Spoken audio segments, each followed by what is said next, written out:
నమస్కారం. కుంసెట్ శ్రీనివాస్ ఛానల్ స్వాగతం. First time చూసినప్పుడే సబ్స్క్రైబ్ చేసుకొని బెల్ సింబల్ ప్రెస్ చేయండి.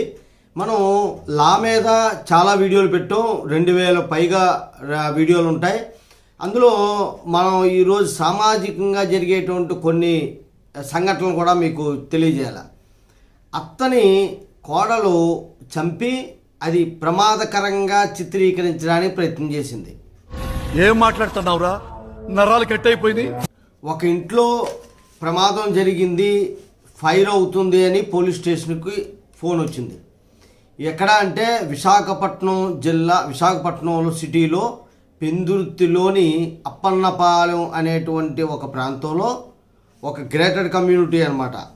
అక్కడ హర్షిని హోమ్స్ అండ్ గ్రేటెడ్ కమ్యూనిటీలో ఓ ఫ్లాట్లో నివాసం ఉంటున్నటువంటి వాళ్ళు ఫోన్ చేశారు పోలీసులకి. ఇలాగా మా ఫ్లాట్లో అగ్ని ప్రమాదం జరిగింది, ఒక వ్యక్తికి అగ్ని ప్రమాదం జరిగింది, షార్ట్ సర్క్యూట్ అయింది టీవీ వల్ల అని చెప్పి చేస్తే పోలీసులు హుటాహుటను రావడం, అగ్నిమాపక సిబ్బంది రావడం, ఆ మంటల్ని ఆర్పడం, అందులో ఒక వృద్ధురాలకి బాగా తీవ్రంగా కాలిపోవడం ఇవన్నీ గమనించి అక్కడ ఉన్నటువంటి కోడలు మనవలు వీళ్ళిద్దరిని ప్రశ్నిస్తే కోడలు ఏం చెప్పిందంటే టీవీలో షార్ట్ సర్క్యూట్ అయ్యి వైర్ల దూరంలో మంటలు వచ్చి ఆ ప్రాంతం అంతా అంటుకున్నది.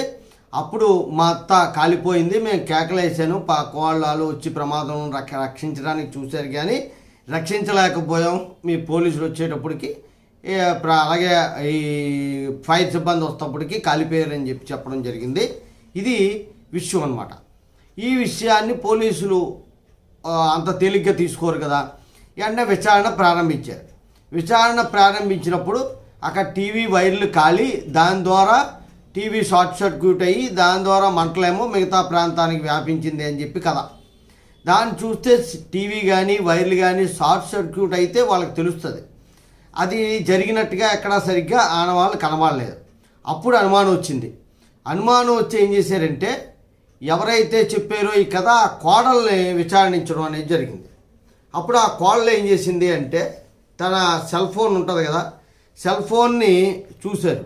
సెల్ ఫోన్ చూస్తే అందులోని యూట్యూబ్లో ఆమె ఏం చేసింది అంటే how to kill A old lady అని చెప్పి సెర్చ్ చేసింది. యూట్యూబ్లో వచ్చిన చాలా వీడియోలు చూసి ఆ రకంగా ఆ అనుమానంతో వాళ్ళ ఆయన గారి దగ్గర నుండి కంప్లైంట్ తీసుకొని, వాళ్ళ ఆయన పురోహితుడు, ఆ అమ్మాయి పేరు జయంతి లలిత, అలాగే మరణించిన అత్తగారి పేరు జయంతి కనక మహాలక్ష్మి. వీరు విచారించిన తర్వాత ఆమె ఒప్పుకుంది తన అత్తని ఆమె చంపారని. ఎలాగా?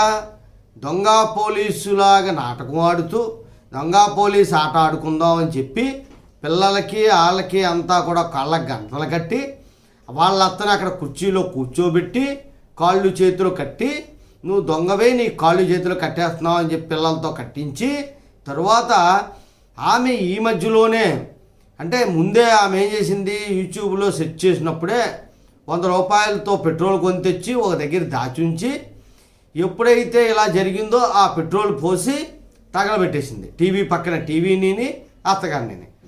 అంటే ఎవరికీ తెలియదు ప్రమాదం జరిగింది, టీవీ షార్ట్ సర్క్యూట్ వల్ల, కరెంట్ షార్ట్ సర్క్యూట్ వల్ల జరిగింది అన్నట్టుగా ఆమె భావిస్తారు అని చెప్పి ఆమె భావన. పోలీసులు వారి పందాల్లో విచారించడంతో ఆమె ఒప్పుకుంది. అత్త వల్ల నాకు ఇబ్బందులు అవుతున్నాయి, అత్త నన్ను తిడుతుంది, అత్త వల్లే నాకు సరైనటువంటి ప్రాధాన్యత ఇంట్లో లభించలేదు, దానివల్లే నేను ఈ హత్య చేసి ప్రమాదకరంగా చిత్రీకరించడానికి ప్రయత్నం చేశాను అని చెప్పి ఒప్పుకుంది.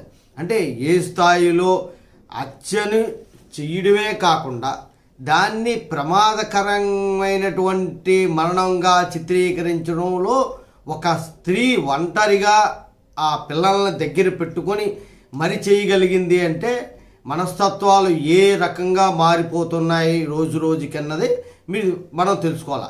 అందుకోసమే ఇది చెప్పడం జరిగింది. ఎక్కడో కాదు, ఇది విశాఖపట్నంలోనే సిటీలోనే జరిగినటువంటి సంఘటన అన్నమాట. పెందుర్తి దగ్గర అప్పన్నపాలెం అని చెప్పి, అంటే వీధి పేర్లే ఒకప్పుడు విలేజ్లు ఇవన్నీ కూడా అవలా క్రమేపీ సిటీలో అంతర్భాగం అయిపోయాయి.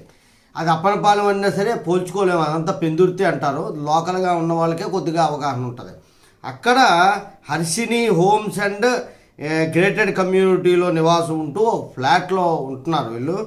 ఆ ఫ్లాట్లోనే ఉంటూ వీళ్ళు ప్రమాదాన్ని సృష్టించి పక్క వాళ్ళకి వెళ్ళి కేకలేసి పిలుచుకొచ్చి అంతా ప్రమాదమే జరిగింది, ఈమెకేమీ తెలియదు అన్నట్టుగా చిత్రీకరించడం అంటే ఇది అసామాసి అయిన సామాన్యమైనటువంటి విషయం కాదు. ఇలాంటి స్త్రీలకు ఖచ్చితంగా శిక్ష పడాలి. లేకపోతే న్యాయ వ్యవస్థ మీద, పోలీసు వ్యవస్థ మీద ఉన్నటువంటి నమ్మకాలు పోతాయి. ఎందుకంటే ప్రధానమైన ఆధారం ఏంటంటే యూట్యూబ్లో సెర్చ్ చేయడం. యూట్యూబ్లో ఏం సెర్చ్ చేసినా మనం డిలీట్ చేసాం అనుకుంటాం, కానీ ఇక్కడ సెర్చ్ బార్లోకి వెళ్తే మనం చేసినవన్నీ డిలీట్ చేసేవచ్చు, మనం సెర్చ్ చేసినవి. కానీ పోలీసులు దీన్ని ఏమేమి సెర్చ్ చేసాం, ఏ విషయాల మీద మీరు సెర్చ్ చేశారనేవి అన్నీ తెలుస్తాయి. ఇంతే కదా, మొత్తం డిలీట్ చేసినా లేకపోతే సిమ్ము లేకపోతే సెల్లో తీసి పారేసినా సరే వాళ్ళు తీసి సాక్ష్యాధారాలుగా పెట్టేటువంటి ఉంటాయి. ఇలా సాక్ష్యాధారాలు సేకరించి పెట్టిన చాలా కేసుల్ని మనం పోలీసులు సక్సెస్ సాధించినటువంటివి ఉన్నాయి. మనం తప్పు చేయకూడదు, మనకి ఇష్టం లేకపోతే ఆమెతో దూరంగా ఉండాలి, మాట్లాడుకోవాలి, కానీ హత్య చేసే స్థాయికి వెళ్ళడం అనేటువంటిది చాలా తీవ్రంగా ఖండించదగిన విషయం. ఇలాంటి జోలికి ఎవరు వెళ్ళొద్దు. ఎవరికైనా ఇష్టం లేకపోతే మాట్లాడుకోవడం మానేయండి, లేకపోతే వేరే ప్రాంతానికి వెళ్ళిపోండి, అంతే. జై హింద్, భారత మాతాకి జై.